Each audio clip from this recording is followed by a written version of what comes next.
bird on a tree. I'm just sitting here. I got time. It's clear to see. From up here, the world seems small. We can sit together. It's so beautiful, you and me. We meant to be in the great outdoors, forever free.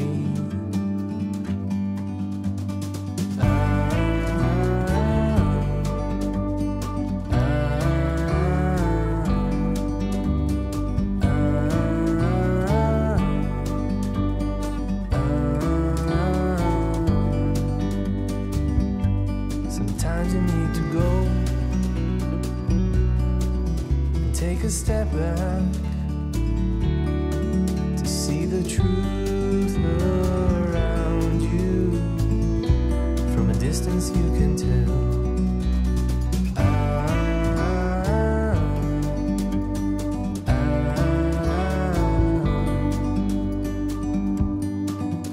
You and me were meant to be outdoors, forever free. You and me, meant to be in the great outdoors, forever free.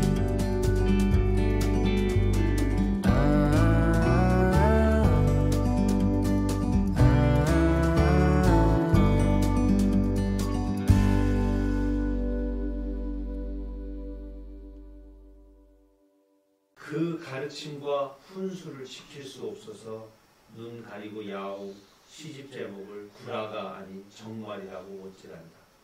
간장종지에 파리 한 마리 허우적거리고 있다. 도처에 내가 있구나. 어찌 그에게 주유천하를 물을 것인가. 쓰는 게 아니라 받아 모시는 거다. 시는 온몸으로 죽는 거다. 그 마음 하나로 감나무 밑을 서성거렸다. 손가락질은 하지 않았다. 바닥을 친 땡감의 상처, 그 진물에 펜을 찍었다. 홍시 넘어 푸른 하늘을 우러넣고 왔다. 사랑의 주소는 자주 바뀌었으나 사랑의 본적은 늘 같은 자리였다. 책이 나오면 곁에 두고는 시도 때도 없이 읽는다. 하루에 한 번은 읽어준다. 내가 먼저 애독자가 되어 한 달쯤 데리고 논다. 질리지 않기를 바란다. 내 스스로 꼴도 보기 싫다면 누가 읽겠는가. 그런데 요번은 달랐다. 며칠 지나지 않아 시집 읽기가 시무룩해졌다. 그간 많이도 우려먹었구나. 내 두 눈이 텅 빈 곳간에 갇혀 있었다. 비루 먹은 개가 제 집 어둠 속에 쌓아둔 뼈다귀 같았다. 그동안 너무 놀았다. 술집과 노래방에서 비틀거리다가 새벽을 놓쳤다. 해가 뜨질 않았다. 머리 빠진 시구였다. 사람 공부를 게으르게 한 결과였다. 아, 나는 다시 저작거리로 가야 한다. 입술을 씹었다. 다음 시집을 내려면 좋기 10년 공부를 해야겠구나 싶었다. 그래서 다시 첫 시집부터 6번을 쌓아놓고 내리 읽었다. 읽고 또 읽어도 여전히 내가 건진 건 5문장 뿐이었다. 두어 문장쯤 더 나오면 내 시의 일생은 끝날이다. 마을이 가까울수록 나무는 흠집이 많다. 구름이 아름다운 건 페어를 꿈꾸기 때문이다. 달은 윙크 한 번 하는데 한 달이나 걸린다. 내 관으로 쓰일 나무 한 그루 어딘가에서 하늘을 보고 있다. 혈서는 마침표부터 찍는다. 근데 문장은 뭐 하려고 났나? 이 글귀들도 구름처럼 사라지리라. 여기까지 먼저 읽고 좀 이야기하고 또 하도록 하겠습니다. 언제나 제가 쓴 시들을 다 하니까 요 5문장 정도가 제가 시 속에서 지금까지 시 쓰면서 가장 잘 쓴 문장인 것 같고 이런 문장 정도는 써야 시지 이런 생각을 스스로 건방지게 했습니다. 근데 제가 만든 세상에 없는 세상에 한 번도 없었던 어떤 문장이지 않을까. 혈서를 쓸 정도면 죽음을 각오할 정도잖아요. 근데 죽음을 각오하고도 너저리 엄살과 과장이 많아. 근데 이렇게 딱 만약 물어뜯고 손가락을 들고 혈서를 쓰려고 딱 드는 순간 한 방울이 먼저 떨어지겠지. 그래서 혈서는 그 마침표 한 방울이면 충분하다. 그 얘기를 쓰려고 했던 거고요.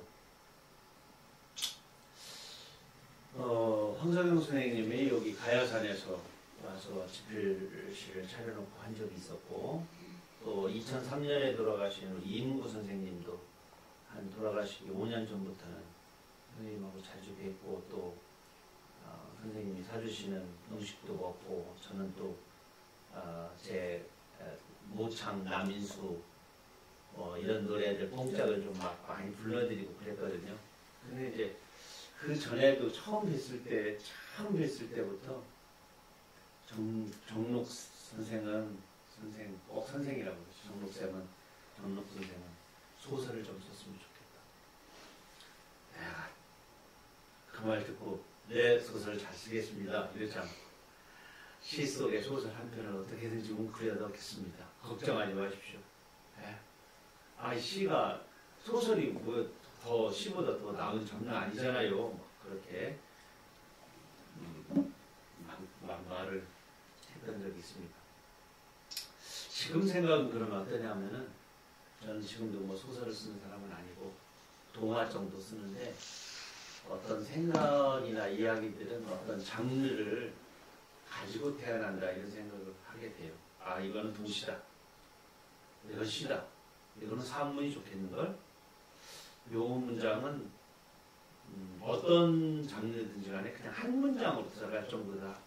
이 말은 동화 속에 어른 주인공이 지나가는 말로 하는 말로 삼자. 이렇게 해서 문장과 작품들을 조금 구분해서 장르를 좀 넓게 펼쳐서 쓰는 편이긴 합니다. 아직도 소설은 저에게 하염없이 멀고도 높은 자리에 있습니다. 제가 이제 아주 기억나는 것 중에서 요 가까이에 이 별성 고등학교 있잖아요. 별성 고등학교. 지금 별성공업고등학교? 홍성공업고등학교. 옛날에 별성고등학교. 제가 별성고등학교에 근무할 때 아주 재밌는 행상 트럭이 꼭 와서 수업방해 하는 사람이었어. 일주일에 많이는 안 와. 한 번 와. 근데 두 가지를 갖고 와. 계란하고 화장지요. 처음에는 잘해. 공장도 가격으로 화장지가 왔어요. 아침에 낳은 싱싱한 계란이 왔어요. 이거 근데 이게 조금 가다 보면 두 개가 바뀌어. 공장도 가격으로 계란이 왔어요. 아침에 낳은 싱싱한 화장지가 왔어요. 이렇게 바뀌니까 애들이 이제 그때부터 수업을 못 하는 거야. 그거 따라 하더라고. 녹음기다 녹음하는 것도 아니고 그거를 하고 싱싱한 공장도 가격으로 싱싱한 화장지가 왔어요. 이러는데 일부러 그러는 것처럼 그런 느낌을 그런 기억이 지금 납니다. 그 이야기고요. 5번으로 그냥 가겠습니다. 이제 이사를 가가지고 다시 중앙고등학교로 갔는데 여기 또 예술이야, 예술. 아침 일찍 동해 앞바다에서 건져 올린 생태가 얼음을 뒤집어 쓰고 눈망울을 껌뻑껌뻑. 해 뜨기 전에 논산 비닐하우스에서 따온 딸기에 이슬방울이 초롱초롱. 이렇게 막 천천히 하니까 마지막에 이 부분만 강조해. 초롱초롱. 그러면 애들이 따라서 초롱초롱 막 이렇게 따라서 한단 말이에요. 그러니까 그 아이들이 들어오면 수업을 한동안 쉬어야 돼. 근데 천안중앙고등학교의 특징은 뭐냐? 또 색다른 트럭이 하나 더 와. 고장난 세탁기, 냉장고 고쳐요. 고장난 컴퓨터 사요. 이러면서 뱅글뱅글 돌아. 그 컴퓨터를 왜 사는지 모르겠어, 오래된 거를. 근데 거기 그걸 그렇게 장수가 오는데 꼭 이렇게 켜놓고서 이렇게 골목으로 돌아다니면 한 학년에 10개 학급이 다 그 시간에 30개 학급이 다 그 소리에 그냥 헤헤어 소리를 교실에 그런 소리가 복도로 다 들리는 거지 막. 다 애들은 수업 어떻게 하든지 하기 싫은데. 아저씨 수업 시간이 아저씨 인기 좋았어요. 인기 좋았어. 넘어뜨리 집도는 딸기가 서럽다고 추웠다는 동태 데려가세요. 어서 나오셔서 추웠다는 동태 데려가세요. 집도는 딸기 집단하고 딸기가 서럽다고 훌쩍거립니다. 빨리 데려가서 토닥여 주세요. 저처럼. 근데 요거를 한 번 하면 근데 반복해. 계속 반복.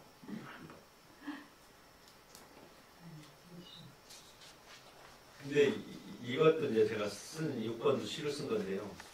그 후문 옆에 평상이 있었어요. 감나무 및 평상에서 놀던 닭들이 할머니들에게 자리를 양보한다. 슈퍼 옆 플라스틱 의자에 앉아 대화를 엿듣는다. 가는기 먹고 치매까지 잡수신 두 분은 불통으로 한나절씩 말씀을 나누신다. 무슨 얘기를 해도 한쪽은 다 알아듣고 한쪽은 답답하다. 그래도 매일 만난다. 늘 웃으신다. 틀리 말고는 다 나누신다. 지나온 생의 응달까지 뒤집어 가서는 남은 생의 양달을 도란도란 나눠 갖는다. 작은 며느리가 왔어. 우리 집도 친며느리 많아. 한동안 감나무만 바라보던 은빈이 할머니 도대체 다음 얘기로 넘어가질 못한다.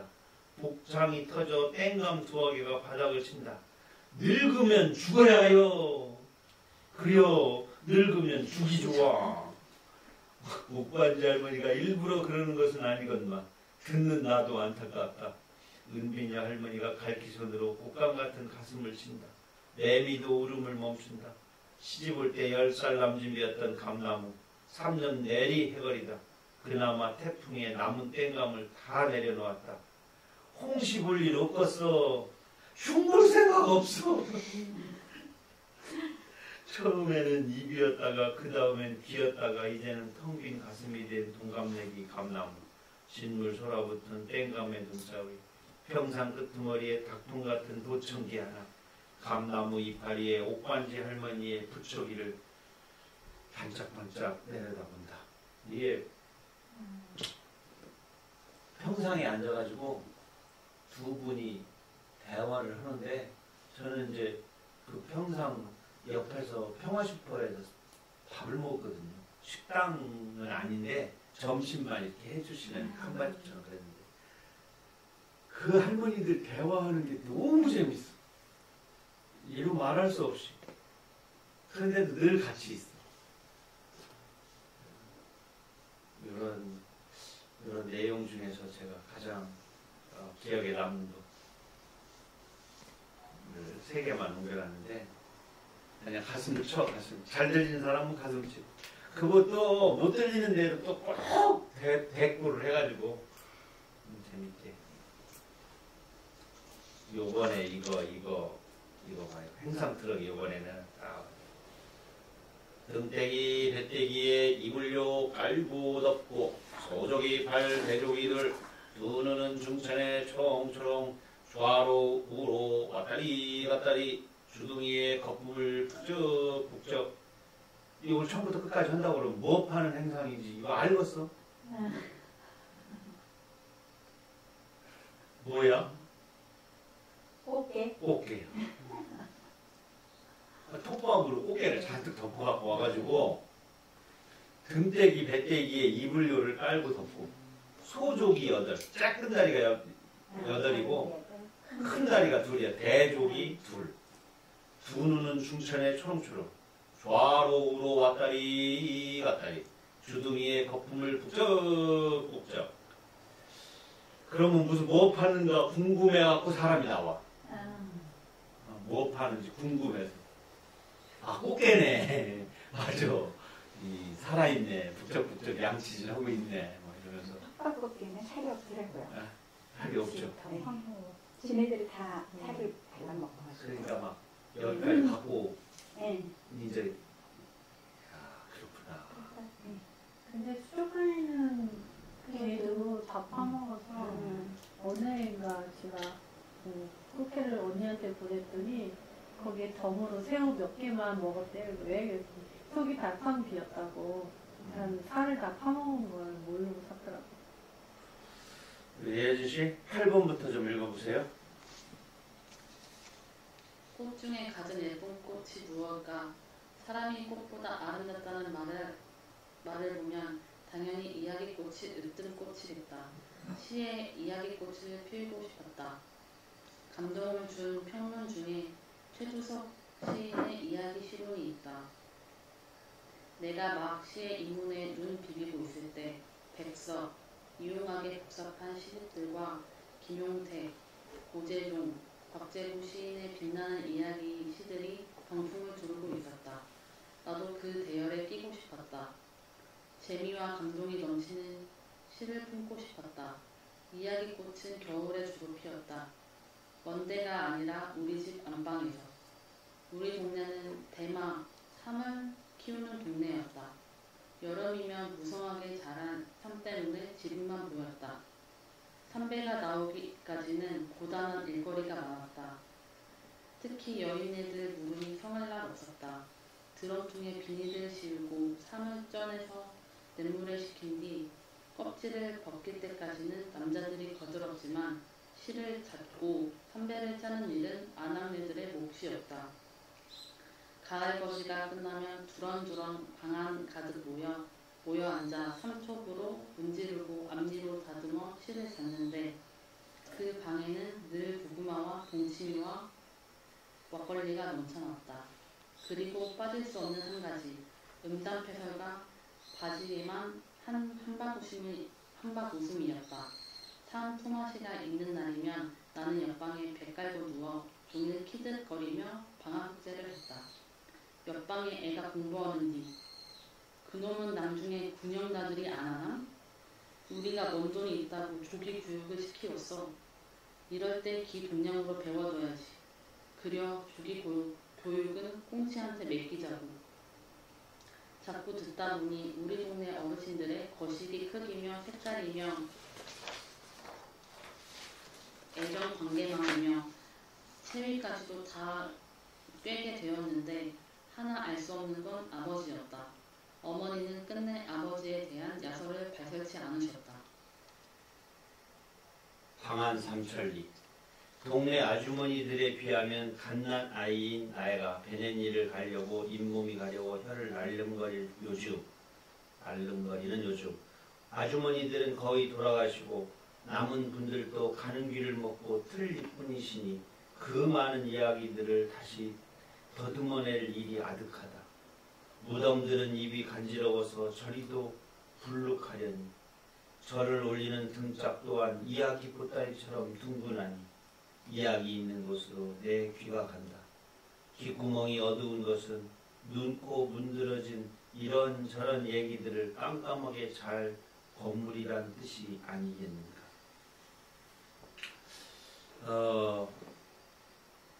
제가 예전에 정말 막 많이 다닐 때는 5일장을 거의 매번 장날마다 홍성장에 갔어요. 제가 주로 가던 데는 싸전하고 아리랑 종묘사 앞에 있던 그 오뎅집, 어묵집 그곳에 가서 그 아주머니들이 잠깐 앉아서 홍국에서 나오신 분, 학계에서 나오시는 분, 서부, 천부 이런 나오신 분들이 처음 만나는 분인데 그렇게 두런두런 금방 친구 것 같아요. 자식이 몇이요? 이런 거 물어보고 어디서 오셨대요? 박한 장관 뭐 하시고 같이 안 오셨대요? 어쩌다 보면 가슴에 얹혀있는 한스러운 얘기들을 다 이제 풀어놓는 거지. 저는 이제 그걸 기동량 하는 거예요. 사람살이의 마음, 또 그 중에서 쓸모 있는 시에다 담을 수 있는 문장이 혹시 없을까? 그래가지고 많이 얻어서 글에다 옮겨 적거나 내가 변용, 쓸모 있는 부분만 삭해서 내 말로 바꿔버리는 거죠. 그래가지고 창작을 해버리는 그런 거인데, 그렇게 자꾸 사람들이 있는 곳으로 가서 있어야만 언어가 낡고 병들지 않아요. 그러니까 만약에 당신이 서울에서 시를 쓴다면 전철을 타야 되고 신학버스를 타야 되고, 그리고 경동시장이나 시장을 다녀야 돼요. 다녀서 아직도 그곳에 있는 사람 냄새 나는 언어들, 그냥 사물을 높여 부르는 커피 나오셨습니다, 36번 고객님, 이런 거는 언어가 아니야. 호객님 이런 거는 아니고, 실제 기름틀집이나 36년 원조 무슨 집에 20년차 단골들이 다니면서 먹는 집. 인사동에 가서도 시를 못 구하는 게 왜 그러냐면 인사동도 다 관광객이야. 그리고 거기서 뭐 파시는 분들도 달고 다른 자본주의자들이야. 그리고 외국인들이고, 바로 옆에 낙원상가가 났죠. 그곳에 언어가 있다고 생각하는 거죠. 당연히 파고다공원, 탑골공원 이런 곳에 좀 나머지 언어들이 있지. 무슨 빌딩, 높은 빌딩에 엘리베이터 타고 올라가서 40몇 층에 시어나 언어가 고귀하게 존재하지 않는다는 거. 그래서 그냥 오래된 화단에 버즈미 핀 봉숭아나 분꽃, 거기에 시가 있지, 화원에 국적도 모르는 막 브라질이라든가 저쪽 멀리서 온 그 이름도 기른 꽃 있잖아. 막 7글자, 8글자 되는 거, 화려한 그 꽃 속에 시가, 이야기가 맺혀 있거나 존재하지 않는다. 그래서 글쟁이, 또 카메라를 들고 영화를 찍는 사람, 또 사진가들 모두 다 당신의 신발코를 그렇게 민중들과 서민들, 살아 움직이는 사람들, 이런 사람들이 움직이는 쪽으로 당신의 구두코의 방향을 낮춰야 된다. 낮춰야 돼.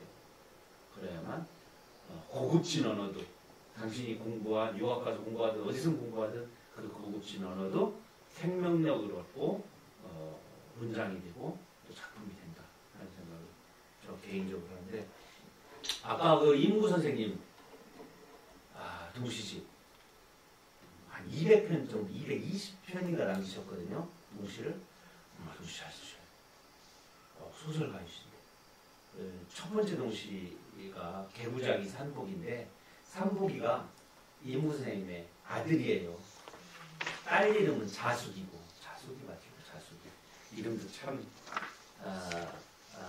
상당히 세련된 이름. 한산이시 가문의 이산복 결혼할 때 제가 올라갔었습니다. 근데 이 개구장이 산복이라고 하는 창비에서 나온 2001년에 나왔네요. 이 동시에서 제가 좋아하는 동시는 이겁니다. 산 너머 저쪽.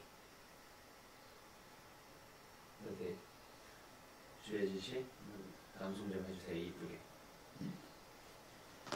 산 너머 저쪽 이문구. 산 너머 저쪽엔 별똥이 많겠지.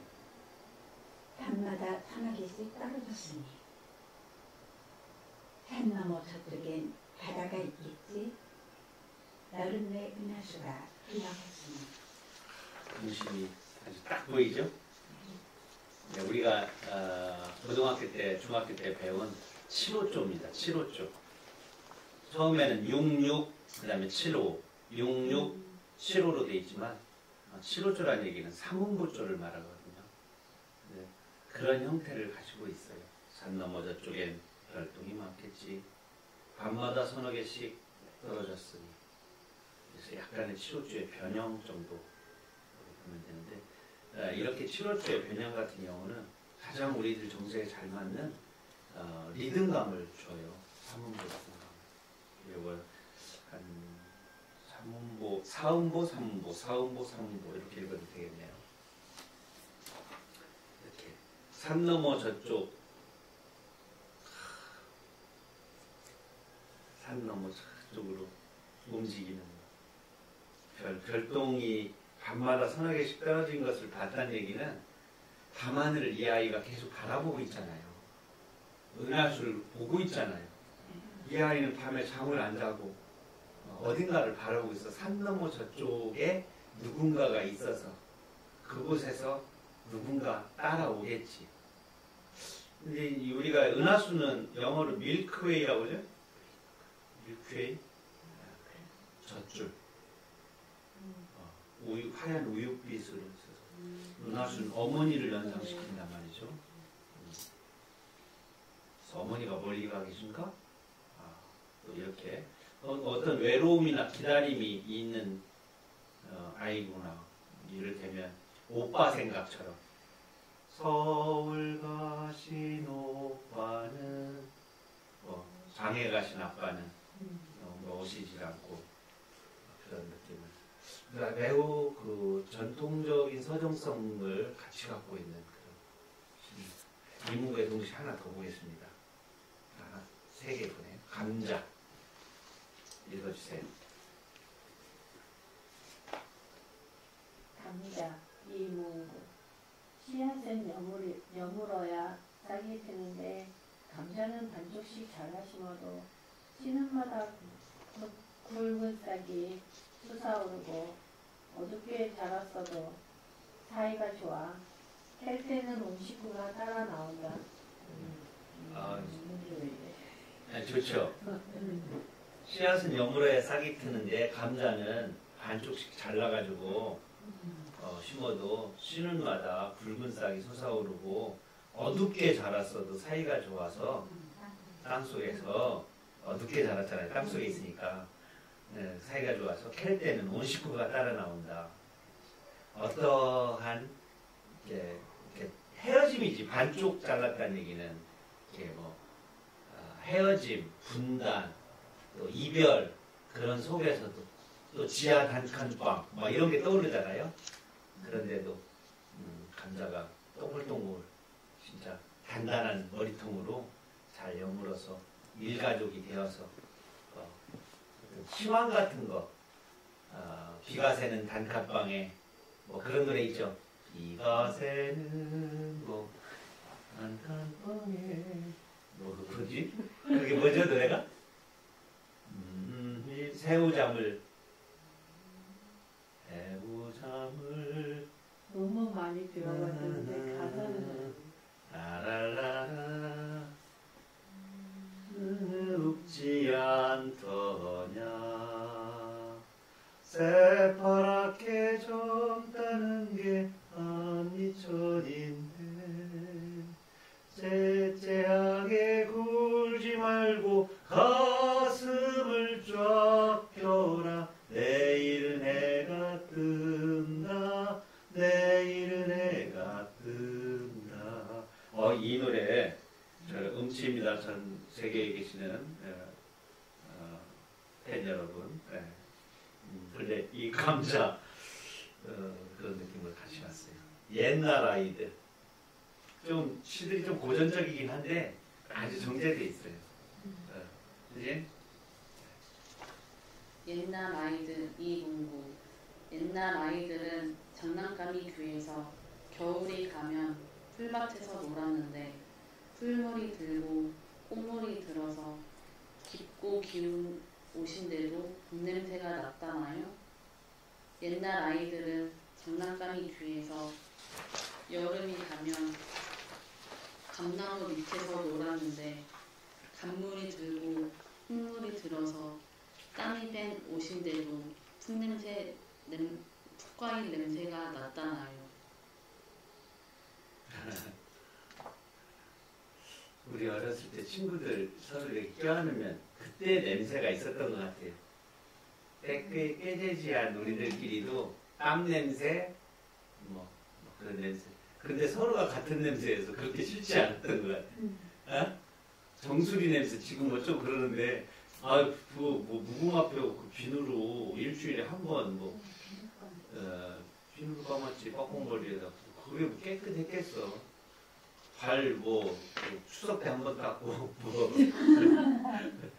한 달에 한 번이나 닦으려나. 그 세죽 염을 거기에다가 물 받아가지고 깨끗이 닦고 손 깨끗이 닦고 그 식물성 기름 그거 뭐야? 겨 쌀겨 뭐 뿌리겨 왕겨 말고 껍질만 벗어 거기서 나오는 그거로 이렇게 막 개가지고 붙이면 막 번쩍번쩍 거리잖아요. 기억나요? 그런 거 안 해봤는데. 돌로 때미는 거? 그거는 해봤다가 개울가라서 한 번씩. 그 따뜻한 물로 손발 닦고 나면은 때가 쏙 벗어지면 그 짐승 사료로 쓰는 소 사료로 쓰는 겨가 있단 말이야. 밀겨, 쌀겨, 보리겨, 식물 지방층 이렇게 현미 만들려고 그놈이 식물성 기름이에요. 그걸 이렇게 대고 슥슥슥 문지르면 여기서 막 진짜 얼굴 비칠 정도로 막 반짝반짝하고 콜드크림처럼. 그러면 막 이야, 기가 막히지. 한 1시간 정도 지나면 그 반짝반짝한 게 없어지고 때가 벗겨지다 말아가지고 하얀 게 막 이렇게 성애발처럼 일어서 있지. 막 그러고 상처 입어가지고 다음날 보면 막 뿔긋뿔긋 얼마나 돌로 문질러 생쌀을 일어나지. 그런데도 우리가 꾀죄죄하고 때 묻고 옷 같은 거 이렇게 느려서 뜨고 기워 입고 바지단 이렇게 접어서 올린 거 다시 펼 때마다 거기 해져가지고 이렇게 된 게 흠이 아니었어. 너도 그렇고 나도 그러니까. 근데 다 옷만 보면은 탁발 고행승이야. 가난이 서로 부끄럽지 않고 오히려 혼자만 반바지에 막 흰 양말에 운동화 신고 온 애가 미안해하고 이렇게 했던 시절도 있었으니까 지금 우리는 옷이나 이런 거 갖고 누가 무엇을 입든 큰 부러움이 없잖아요. 친구 입속으로 들어가는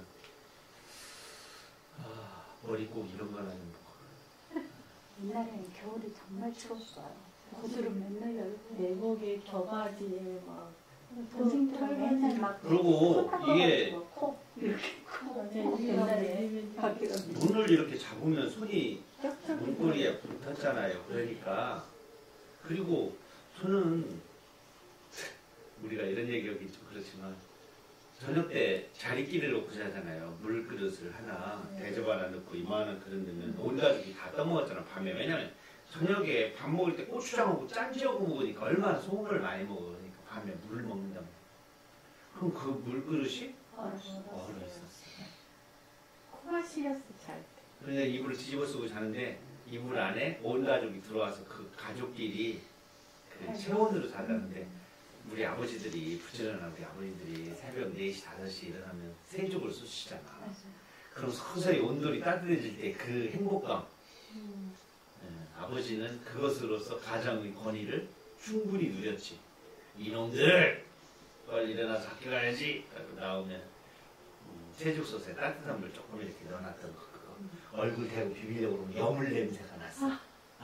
지푸라기 그 훈짐이 그 안에 들어가서 냄새는 났지만 그 온기가 있어.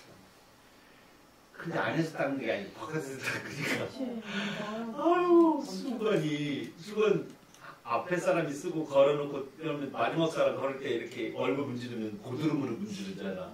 그놈이 열어가지고 그랬던 옛날 기억이 납니다. 아이고 우리가 이렇게 젊은데도 옛날 얘기 아니에요. 그렇다는 얘기입니다. 요즘에는 우리 집도 꽝꽝 얼어있어. 지금 한여름에 얼음 나오는 정수기 쓰고 있어요. 참 그러니 세월이 불만 있습니까? 불만 없어야 됩니다. 만약 허하십니까? 그러면 이 좀 시집을 읽으시면 됩니다. 좀 더 내 손을 가까이에 내밀고 또 내 어깨를 상대방 어깨하고 어깨 동무하고 또 옛날보다 더 얼굴을 마주보고 눈동자를 들여다보는 시간들을 우리가 많이 놓친 것 같아요. 그래서 서로 좀 살이 간지럽고 또 쑥스럽기는 하지만 그래도 오늘 당신은 누구에겐가 힘이 되는 격려의 말을 하셨습니까? 라는 자신의 질문에 그래도 한두 개는 한 것 같아요. 하면서 저는 기분이 좀 쑥스러웠지만 좋았어요.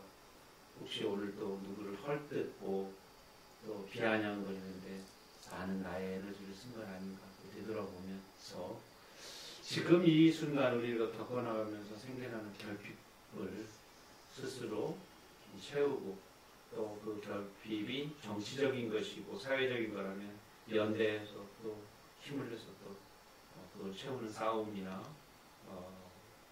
또 이야기를 글을 또 쓰고 하면서 우리가 사는 세상을 풍요롭게 좀 더 꽉 찬 의지가지가 되는 사람이 사람을 무서워하는 게 아니라 사람이 사람을 반가워하는 세상으로 만들어 나가는 게 우리 인문학을 공부하고 시쓰고 하는 책무가 아닌가 생각합니다. 깊어가는 가을입니다. 서로 따뜻하게 먼 길을 가는 계절을 맞이하시기 바랍니다. 긴 시간 동안 고생 많으셨습니다. 안녕히 계세요.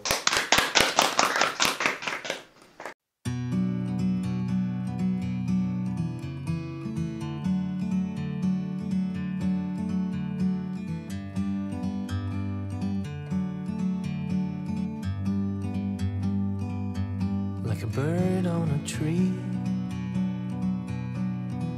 I'm just sitting here.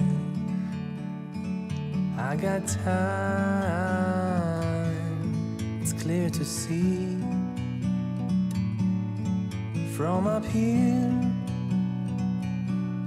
the world seems small. We can sit together. It's so beautiful, you and me. We meant to be in the great outdoors, forever free.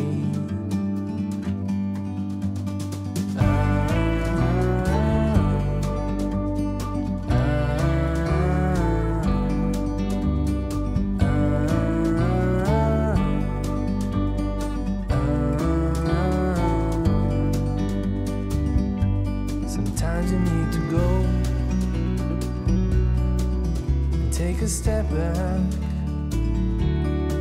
to see the truth around you. From a distance you can tell.